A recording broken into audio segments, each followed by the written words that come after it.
One of the most significant shifts in Portugal's real estate market is the ambitious new housing strategy, Construir Portugal.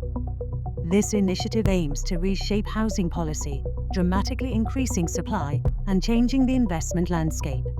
Whether you're an investor, homeowner, or just interested in the future of Portugal's property market, understanding this strategy is crucial.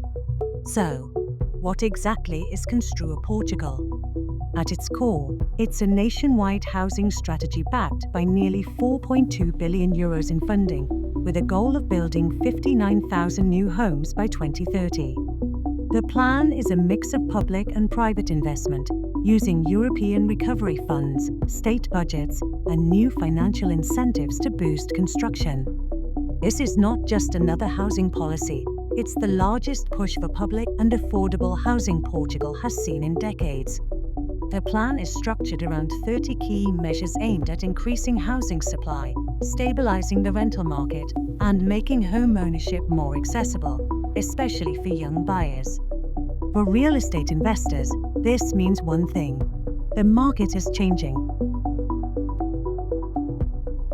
The funding for Construir Portugal comes from multiple sources. First, Portugal's Recovery and Resilience Plan already provides €1.4 billion in funding for 26,000 new public housing units by 2026. On top of that, the government has allocated an extra €1 billion from the state budget to add 25,000 more homes. And in late 2024, the government expanded the budget by another €2 billion, bringing the total investment beyond €4.2 billion. This means we are looking at a doubling of Portugal's public housing stock over the next decade. The strategy aims to stabilize the market, ensuring that housing remains accessible to more people. But for private investors, it introduces a major shift in supply and demand dynamics. Now, let's break down the most important measures in Construir Portugal and how they impact investors. The government is mobilizing vacant properties and land, making it easier for developers to convert underused buildings into housing.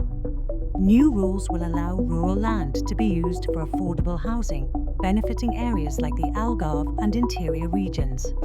A construction bonus will allow higher density developments if they provide controlled price housing or rentals. A major focus is to unlock new rental housing through public-private partnerships. Housing cooperatives and municipalities will receive state-backed credit guarantees for development projects. The forced rental policy, which previously allowed the government to take over vacant homes, has been abolished. The special tax on alojamento local, short-term rentals, has also been removed, and local municipalities now set their own rules for Airbnb-style rentals. Landlord-tenant laws are being adjusted to make renting more flexible and predictable. Young buyers under 35 years old are now exempt from IMT, property transfer tax, and stamp duty on homes priced up to €316,000. A state-backed mortgage guarantee will help young professionals secure financing. VAT on residential construction and rehabilitation is being reduced to 6%, making development cheaper and more profitable. New credit lines for build-to-rent projects will lower financing costs for investors. The program is national, but its impact will vary by region. Lisbon and Porto will see major affordable housing projects and incentives for rental properties. Suburban areas will benefit from new urban development zones to handle high housing demand.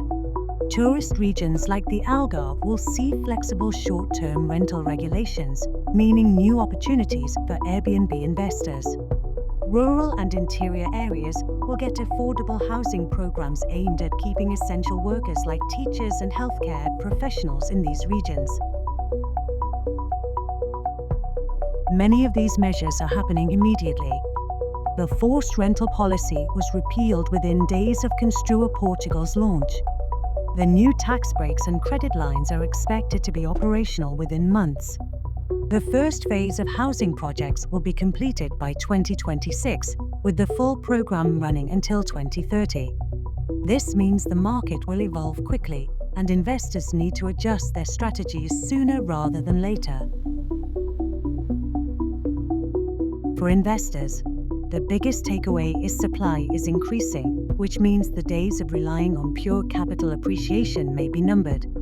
Key investment opportunities include long-term rental properties. The end of forced rentals and new incentives for landlords make rental investments more stable and predictable. Build-to-rent projects. Public-private partnerships will offer state-backed financing and incentives. Short-term rentals. With local councils now setting their own rules, tourist-heavy areas may reopen opportunities for Airbnb-style investments. Renovation and development projects. The 6% VAT rate will significantly reduce costs for property developers and flippers. However, investors should be cautious of potential price stabilization in high-supply areas like Lisbon, Porto, and Algarve. The rapid expansion of public housing could limit future price growth, making income-focused strategies more attractive than speculative flipping. Our conclusion is: Construir Portugal marks a turning point for real estate in Portugal. With a massive increase in housing supply and new incentives for investment, the market is shifting towards rental income and development opportunities rather than speculation. For those who understand the new landscape, this is a moment of opportunity. At Roker Estate, we help investors navigate these changes, whether it's identifying high-yield rental properties, securing public-private partnership opportunities, or advising on tax-efficient strategies. If you want to stay ahead of the market and make smart, profitable investments, get in touch with us today.